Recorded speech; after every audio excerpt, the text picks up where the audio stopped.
Okay, let's get started. We've got quite a bit of material here, thanks to you listening, all pointing towards this really big topic. How we think about success today, especially with, well, what everyone's calling hustle culture. Absolutely. And for this deep dive, our goal really is to unpack that. What's the real cost of glorifying this relentless, always-on way of working? And maybe more importantly, explore some of the alternatives the sources bring up. Alternatives that sound more, I guess, personal, sustainable. Exactly. Paths towards accomplishment and fulfillment that feel more meaningful, potentially. Right. So just so we're on the same page, when we say hustle culture, what are we really defining here based on the sources? Well, the material points to this pervasive idea, doesn't it? That the only way to succeed is through sheer nonstop effort, constant productivity. Yeah, and success gets measured by these, external things. How many hours you clock in, what you achieve on paper. That little sleep you need, almost like a badge of honor. Right. And it's easy to see how that environment makes you feel, well, overwhelmed, kind of disconnected from maybe what actually matters. That's a key point in the sources, that feeling of constant pressure, like you should be doing more, or at least look like you are. Okay, so that sets the stage. We can look at the downsides, the cost the material talks about, then check out some of these other ideas like slow productivity, essentialism. And really focus on this idea of defining success for yourself on your own terms.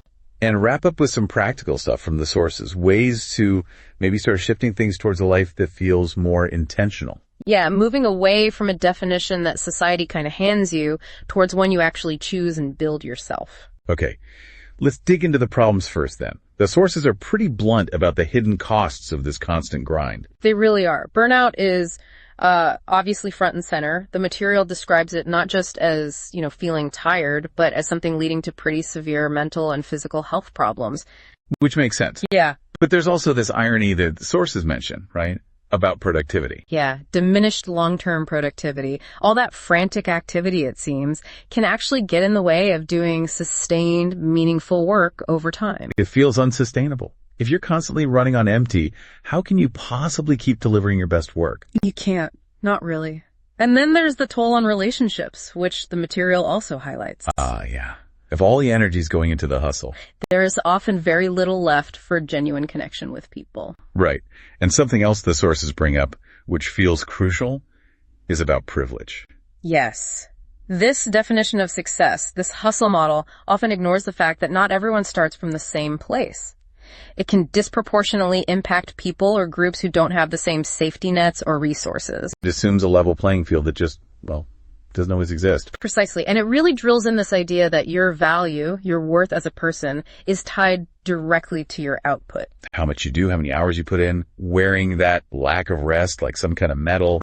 And getting caught in that cycle, seeking that external validation, it's just incredibly draining. The sources are very clear on that. So, okay, that's the problem space. Yeah. How do we start challenging this? The material seems to suggest it's not just possible, but maybe even necessary to question this idea that success equals busyness. Yeah, and it points to a growing amount of research actually, plus real-world examples that show these alternative ways of working and living aren't just wishful thinking, they're feasible. And sometimes more effective in the long run.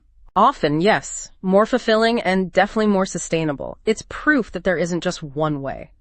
So these concepts you mentioned earlier, work-life success, slow productivity, essentialism, what's the core difference there, according to the sources? Well, fundamentally, while hustle culture is about quantity, speed, just more, these models prioritize things like purpose, quality, and being intentional. Intentional living. Okay. It's about achieving things, yes, but things that actually align with your values and doing it in a way that respects your own limits and capacity.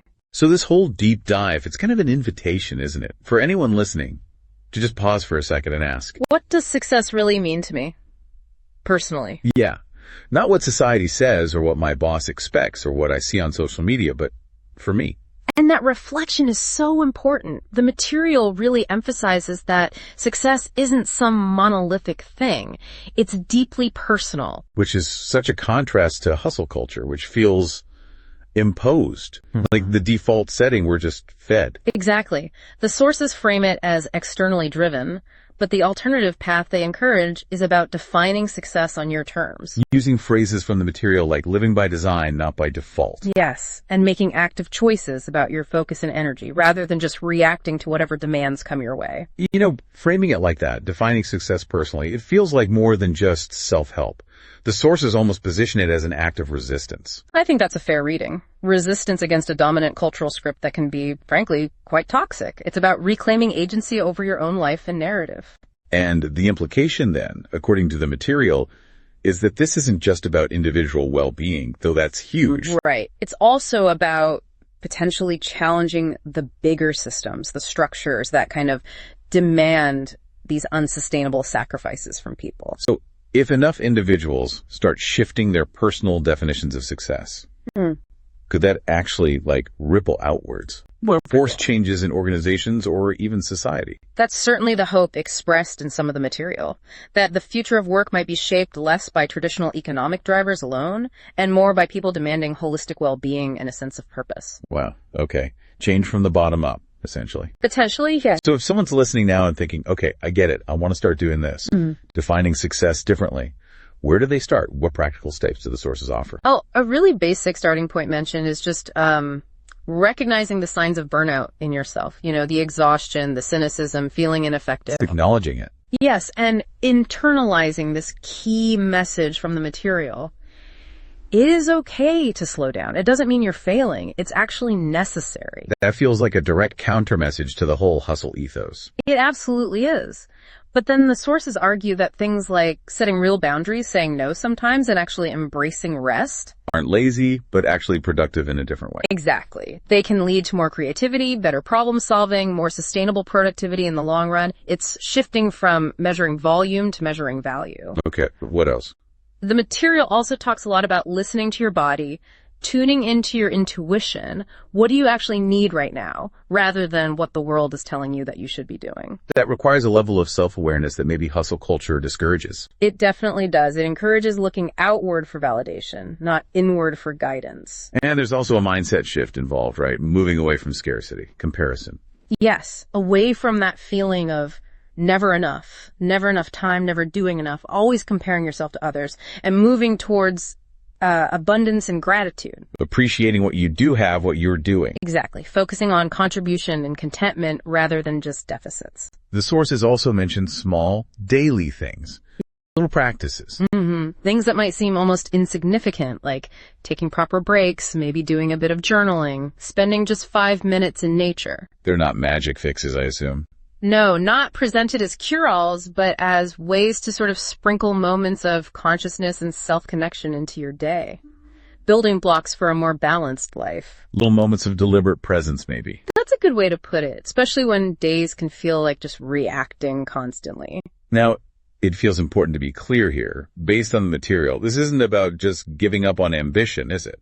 Or ditching your goals. No, absolutely not. That's a common misconception, but the sources are clear. It's not about becoming passive or complacent. It's about how you pursue them. Precisely. Pursuing ambition in a way that honors your well-being, that feels aligned with who you actually are. It's a recalibration, not an abandonment. So shifting from that constant frantic hustle to what? Mindful success. That's a good term for it. Where you can be productive, sure, but also peaceful. You can be driven, but still balanced. And the core message, really, that comes through from all this material seems to be your worth isn't tied to how busy you look. Or how much you produce. It's about how true you are to yourself, how authentically you're living. And the sources almost give permission, don't they? Yeah. Like explicitly saying, you don't have to do it all. You don't have to be everything to everyone. It's okay to just be you. Fully and unapologetically you. With self-compassion, which is key. Because, and this feels like a really powerful concluding thought from the sources on this, you're not here to burn out. No. The point isn't exhaustion. The point, as the material suggests, is to thrive, to grow, to experience joy, to contribute meaningfully. And you do that best not by running yourself into the ground, but by showing up as your best, most rested, most authentic self. It completely changes the goal of effort.